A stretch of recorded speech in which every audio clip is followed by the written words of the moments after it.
Well, I'm delighted to say that to joining me on the Godcast this week is Jamie Jenkins. Jamie is a political commentator. He's an award-winning statistician, and if you're watching this on YouTube, you will notice that he also has his stat of the nation, and we'll talk a bit about that in a minute. Jamie, it's great to get you on. How are you? Yeah, all good, all good. I say that the world's in a bit of a strange place at the moment. I thought the COVID pandemic was bad enough, and we come kind of the other side, and just seems to be one crisis after another. Yeah, I agree completely. We're certainly going through some stormy waters, and I don't want to get biblical, but I'm hoping something calms things in the coming months and years. Jamie, your career was very much as in statistics. Just tell us a bit how stats play into what we see and what's going on in the world today. Yeah, so pretty much every story you see, be on the news or kind of driving the political agenda, there's some form of data or statistics behind this. So I spent a lot of my career working within government statistics, actually, for the Office for National Statistics, covered health statistics, labour market statistics, were a bit more on the economy, a few other different policy departments as well. And the main thing with statistics is, it kind of drives all of the decision making. Now, one of the things I did when I was at the Office for National Statistics was lead up a bit of more of an impact unit where you're trying to demonstrate the impact that you're having with data, and you see all the economic figures that have just come out in the last 24 hours with the UK inflation figures. They're currently creeping up 3.8%, which obviously isn't a great thing for the economy. The Bank of England's got a target of 2%. You've got Germany much lower than us, France much lower than us. So you've got economic statistics playing a big part in terms of the economic crisis that the UK is hitting. But then that cuts across all of the crime figures that you get. We had unemployment figures out last week, which weren't looking too great. We got the small boat migrants. That seems to be when you get magical numbers. What the media like with statistics is certain thresholds. We had 50,000 people coming across on small boats last week with Keir Starmer. And that, it didn't really change the story from one day to the next, but it just triggered, oh, this is a hook for the media to come into. So I've spent a little bit of time as well in the BBC newsroom in the past, and you can see they get really excited over those little critical things when record numbers happen and stuff like that. But when you use the term record numbers, I think it affects certain communities and certain types of people. I've got an elderly mum, for example, and she'll see a headline like that, and uh, I think it drives a bit of fear in her and makes her perhaps say things that she perhaps doesn't fully get. I don't want to make my mum sound thick or ignorant, but do you know what I mean? Do you know what I mean, Jamie? It does. And other people within my community also kind of respond in that way. Is that a fair comment? Would you say? Yeah, but obviously, when you think the way the world has moved on from print media to digital media, so people would just normally buy the newspaper and they'd read the news that was in the newspaper, pretty much. Whatever the editor of the news had decided it was going to be in the newspaper, that's what they would read. But with the online world now, obviously people are clicking stories and there's a lot more competition. People can do their own kind of blogs and things themselves. So people try to put a little, I suppose, a little bit of the fear or the hook into the headline because obviously to get the funding for some of these news websites, they've got to get clicks to demonstrate what they've got. So Mhm. it's always looking for that big headline. And I imagine they spend a lot of time thinking in terms of whatever the story is, what's the most controversial hook to try and get somebody to think, oh, I want to read that. Mhm. So statistics play a part in that, but the kind of the emotion behind what the story headline will be a critical part in terms of getting people to kind of go towards your news story than rather go towards somebody else's, which is why you sometimes get the exact same data, completely different stories, depending on perhaps if it's politically towards the left, politically towards the right. People will cherry pick which numbers they want to look at from specific parts of it. Mhm. Jamie, we'll get into a few politics, bits of politics in a minute. But just a bit about yourself, Jamie. I'm always like to kind of look behind the lens a little bit. What led you into that world of stats? Is it something you kind of hit you as a kid, or were you interested in league tables, etc.? How did it come about for you? Yeah, well, I think it all came about that my mum bought me this kind of before when I was young, it was much before the internet, and Mm. with my own children, when you say it was days before the internet, they laugh at you, think, what are you talking about? But before the internet, bought me this kind of pocket game calculator where you just type in all of these different numbers. So when I went to school, I was always good at maths and better than most people. So, because I was good at it, and I never was a massive fan of the English side of things, excelled in the maths. I went and chose to do a maths degree. And then within maths itself, you've got different aspects. You've kind of got your pure maths, which is all your algebra, which a lot of people hate. You've got your mechanical maths, which is where a lot of engineers go, the drawings and stuff, buildings, which is quite important. And then you've got the statistical side of things, where you're trying to work out the probability of things happening, or the polling and political polling, all that kind of stuff. We're taking samples. I like the statistical side of things more. So I kind of fell out of university, ended up in going to government statistics for many, many years. And so I think I'm going to put it down to that calculator that was bought. Mm.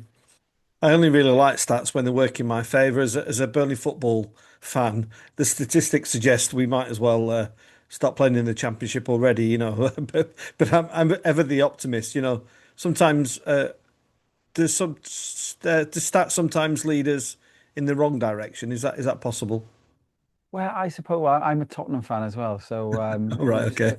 looking at the statistics, it was a poor season last year, and just sneaking the Europa League at the end was still winning a for Ange Postecoglou. But I suppose with stats, it all depends. So when I spend time in government statistics, I've also had experience of working kind of in the policy side. And what you tend to find then is if you're working with, say, civil servants from a policy perspective and what a minister might be looking for, sometimes ministers will ask to look for the statistics they want to support, say, a decision they want to implement. And that won't just be in policy or in government. You sometimes get the same thing within private industry. You might want to launch a brand new product. There may not be the support or evidence to do that, but people will say, can you kind of come up with the rationale and the data that you got to? So I think with what I think is the most effective part in society and in life is that people who genuinely go in with their eyes open when they're trying to make a decision on something, be that in the private sector or in, say, public policy, where the eyes are open and say, we've got a problem. Now let's go and research and gather data to come up with some suggestions for the solution. So the problems come in when somebody's already got the idea of what they want to do. And then if the data doesn't back up what they want to do, some people will just go ahead and do it anyway. So that's why I think the importance of data-driven decisions is what really gets me going. What kind of conversations, Jamie, do you think were going on in government this morning, when inflation is revealed to be 3.8%? What kind of conversations do you imagine were going on there with your experience? Yeah, so in the civil service, so you used to get when I worked at the ONS, and back in the day before the COVID pandemic, actually, there used to be where you'd have a pre-release access where people, the ministers, would get access to the data about 48 hours before they come out. So all the briefings, and you get a very quick, instant reaction across the media on what the figures are. They prepare their lines, but that's long gone now. They try to cut that out to make sure everybody got the data at the same time. So as soon as the numbers would have landed. Some economic commentators are saying it's a shock rise in inflation. Some are saying it was planned. So the government obviously would have then been going with the line of how do we defend why inflation's going in the way it's going, try and blame other different factors. Opposition will jump on the figures and then blame the government's policies on certain things for that. So the day of the figures coming out is pretty much driven then about kind of like a firefighting or putting fuel on the fire, depending on which way you want to spin the numbers.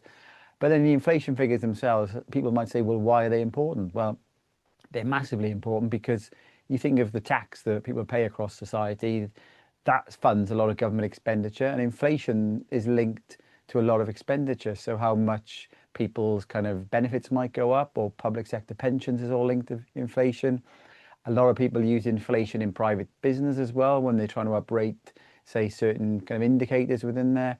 And so inflation's a really critical number because people will use that magic number to try and decide what they might go in for their wage negotiations as well. So with it creeping back up, that will have profound impacts on the economy. And the big thing then is when you compare that figure to, say, other comparable economies. So Germany's a lot lower than us, France is a lot lower than us.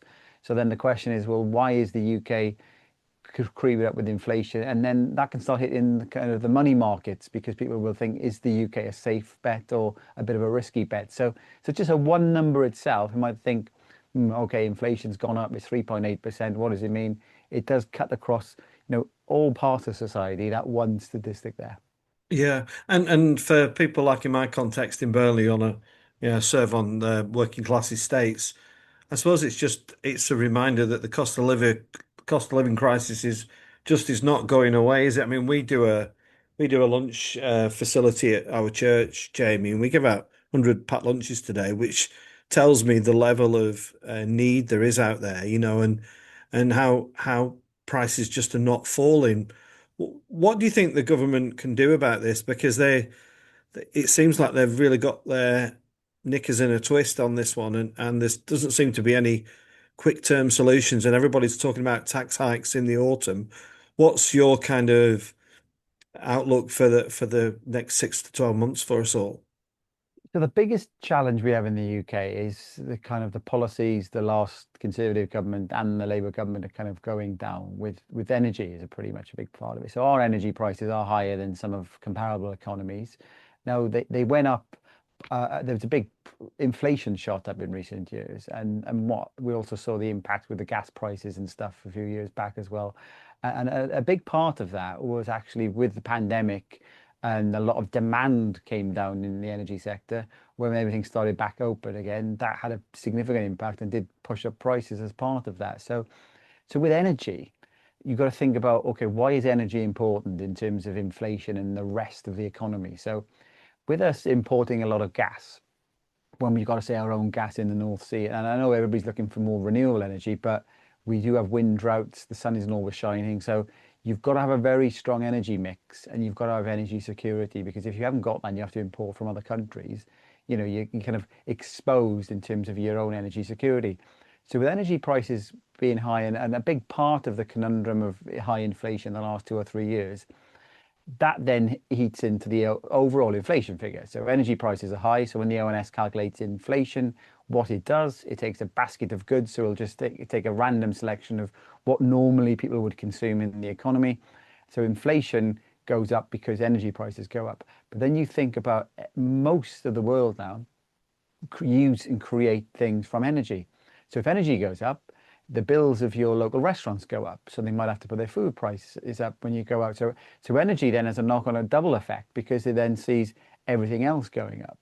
And then what happens is inflation goes up. People ask for more wages because I need to catch up with the cost of living. So you ask for more wages because wages go up. People again have to put prices up. So that can cause inflation on top. So I think fundamentally, when you're trying to look at reducing kind of the impact on inflation and cost pressures, if the government could do more with energy and look at the energy security. Now, we've had policies where people have moved towards net zero and get rid of coal-fired power stations.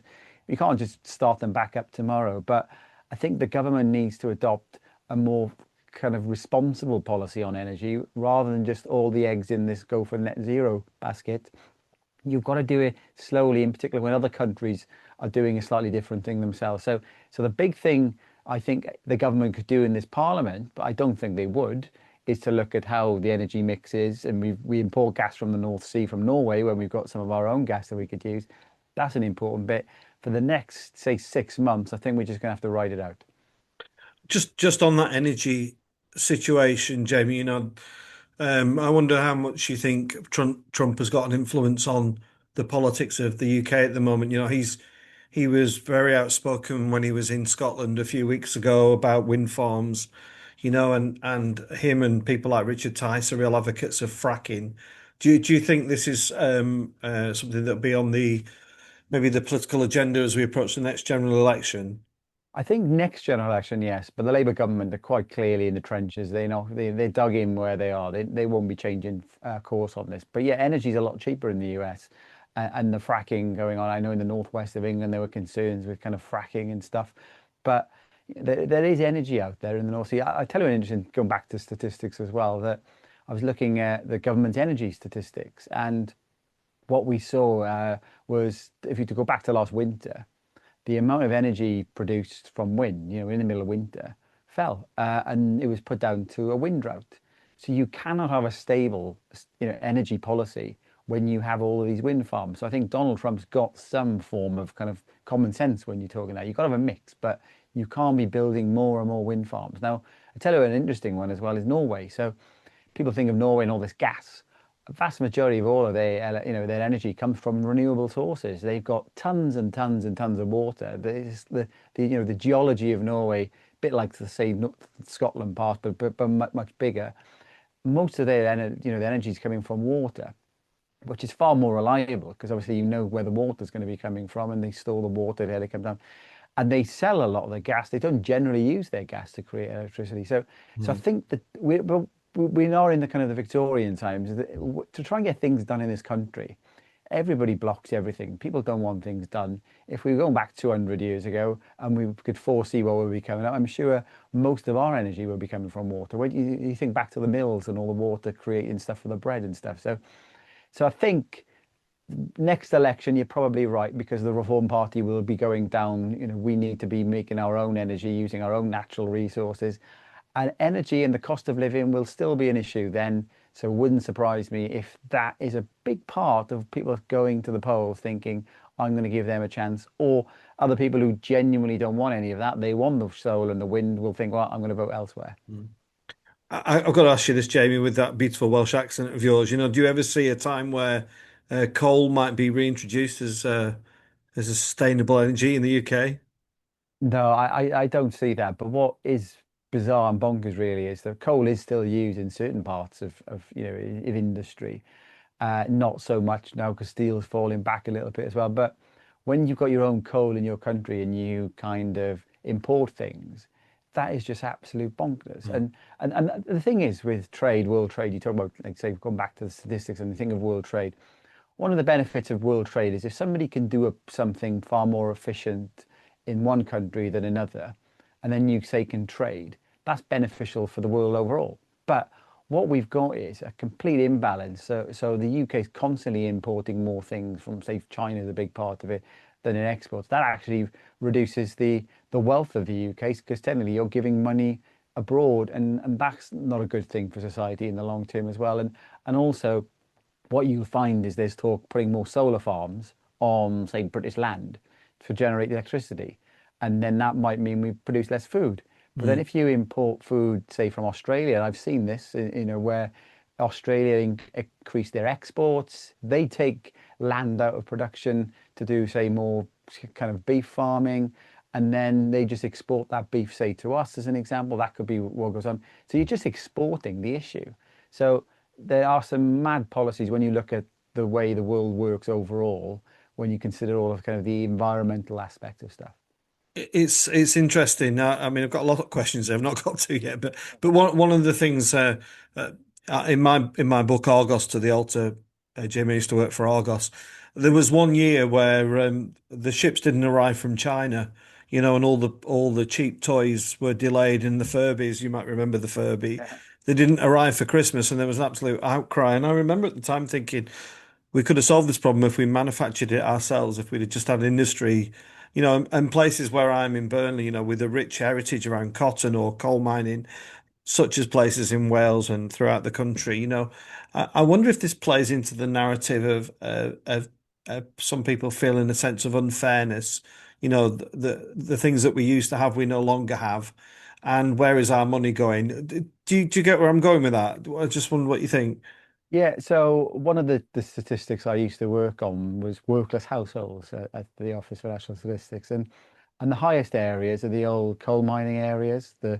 In part of Liverpool where you had the docks, you got Glasgow as well, Sunderland, heavy industrial places that have lost all of their jobs. And if you take where I'm from in South Wales, I was born in the South Wales valleys, that most of those terrace houses are only all there because they were built because the coal mines were there. Mm.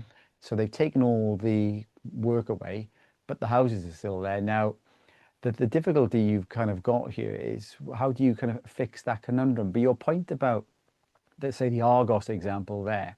Now, consumers will be driven by cheap prices, which is why a lot of people just always lazy go on Amazon. Well, I do a lot of that myself, but you look for the cheapest option, and the internet allows you to shop around and find things really cheap. But if you take for example, a £300 television that you might buy from a retailer, and because it's cheaper to can make in China because the wages are lower, so that feeds in as part of your kind of the cost of creating the good. If that was to be created, say, in a factory in the UK, the same television, same components might cost, we think of the wage part of it, £350. So companies would import those things, which is would mean that one company might say, well, I'm the British seller, 350, and I'm £300. People will then think, well, a lot of people will still migrate to the £300. But if we sold more of the £350 televisions, there would be more jobs in the UK because they'd be produced in the UK. There'd be more money in the UK. And that would then multiply around because the components would probably be sourced from the UK. So playing back to your really good example there about if it was created, say, in the UK, those Furbies and stuff, that's kind of what Donald Trump's been trying to do with the tariffs because he's come in and he's looked at where are the big trade deficits, the data here in terms of where we are.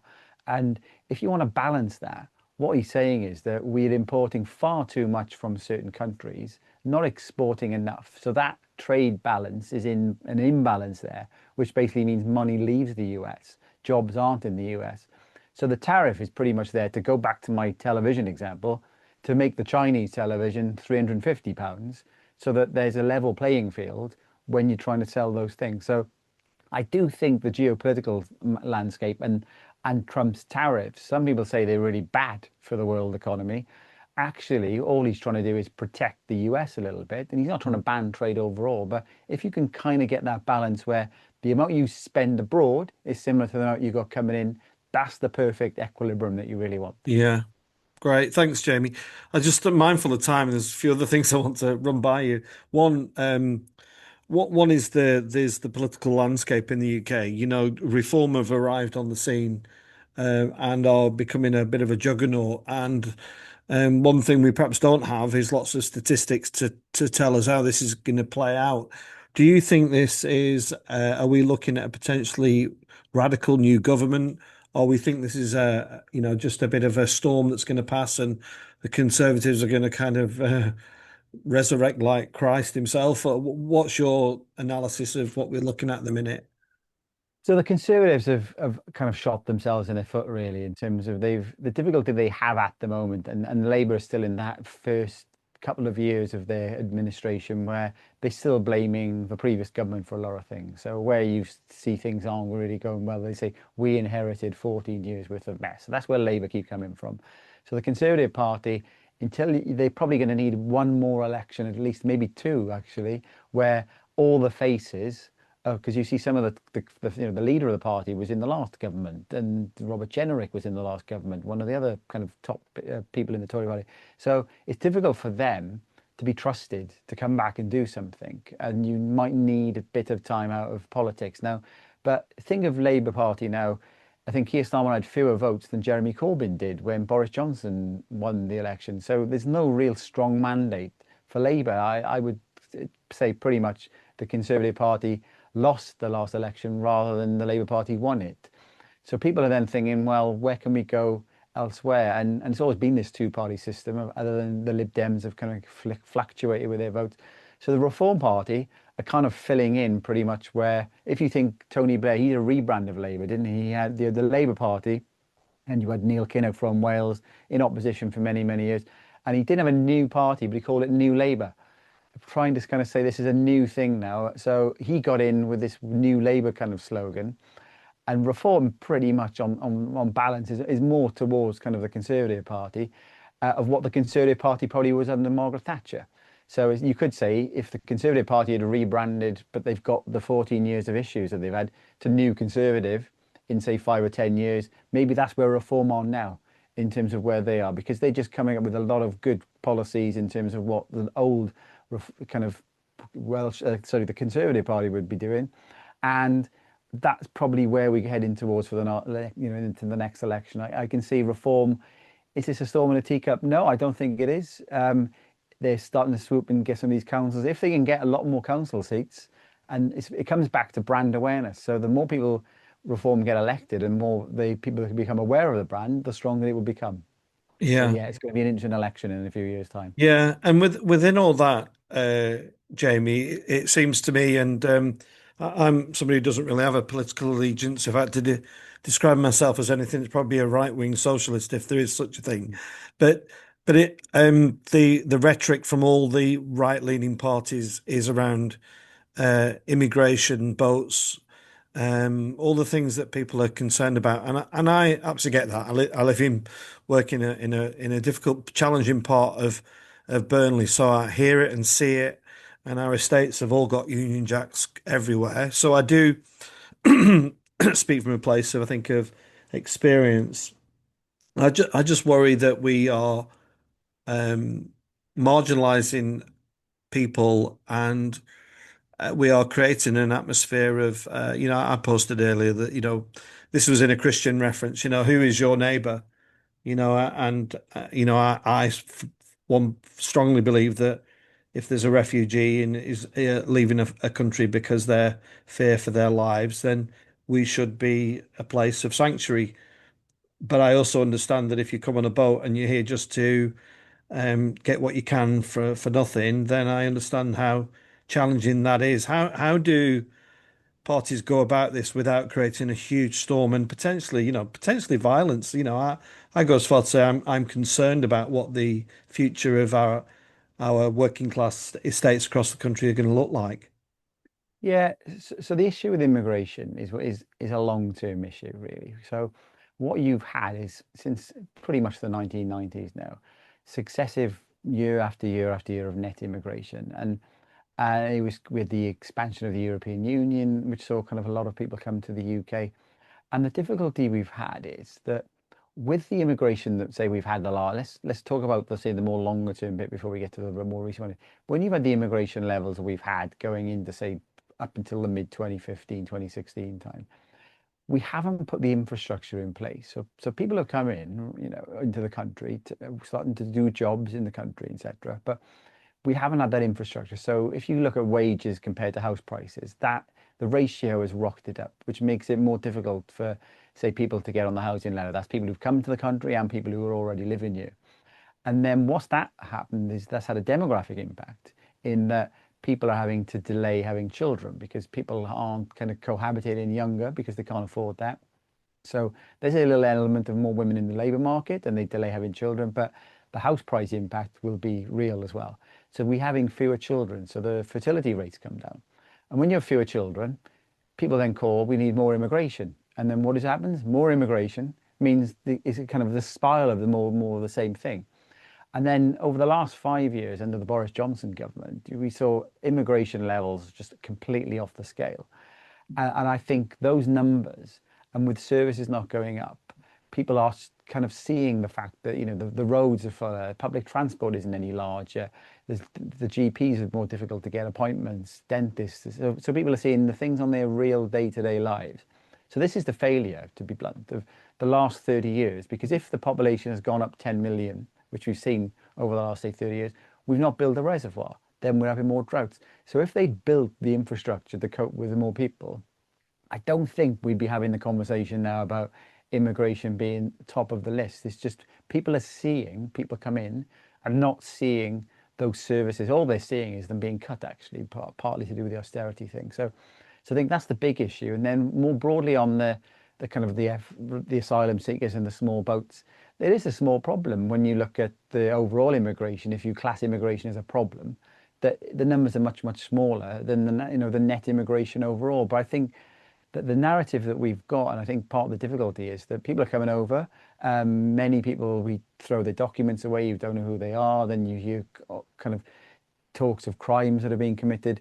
And then that comes back to what was asked earlier on when we were discussing about the media in the kind of narrative, and the media will pick up and hook on those.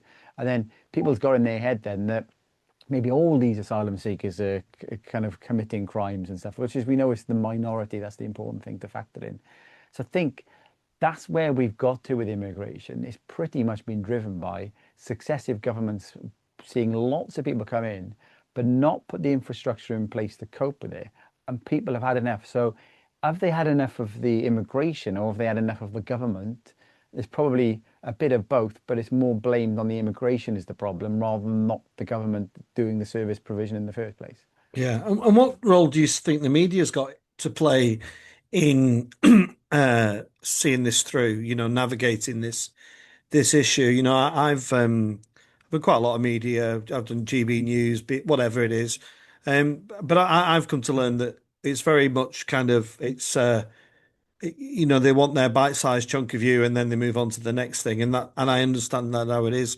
I do sometimes wonder, Jamie, if we just stop news reporting from like 10 till 6 in the evening, that you just give ourselves an opportunity to reset. But it is unrelenting, isn't it? I just wonder because you're in the media, what's your thoughts?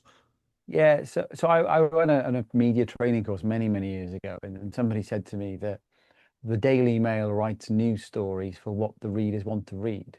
And that kind of stuck with me. And in a way, that's kind of what a lot of them do. So if they know that and they'll be polling and they'll be doing research of their readers. So if they know the things that kind of get their readers kind of riled up is immigration, they'll constantly write about immigration because people want to read what they want to believe. Hmm. So that's part of the thing there and that's why you get certain newspapers who maybe some more left-leaning will write stories that might be very supportive of migration, and some who maybe to the other side will be very negative towards migration because the media, you've probably seen that the newspapers themselves are reporting part of the news, but they're creating a lot of the news as well. And another point that I went on my first day when I went on a secondment to the BBC around 2015 for the general election, I said to the BBC guy in the newsroom, I said, how do you actually plan this operation? Because News at 10 will be on in, say, 2 days' time or on a Wednesday. How do you prepare that news and do all those clips and stuff when you don't know what's going to happen on Wednesday? And I was told, we create the news, we decide what the news is. You've got maybe those first 5, 6, 7 or 8 minutes where it's a responding to, say, Trump and Ukraine or inflation's come out. So those stories that land. But then the other 20 minutes of the news pretty much are fillers, as in what has the BBC decided they want to tell their viewers? Yeah. So, so I think that the media landscape will always look at what are the issues driving the agenda, and because they want viewers and listeners, depending on, if it's on the radio or on the TV, they will then focus those stories and what people want. It's kind of like feeding the addiction of what they want to hear, I suppose. Mm. Jamie, I find it a fascinating half hour. You're obviously a man of knowledge and experience. Have you never thought about taking to the ballot box and putting your name on a ballot paper?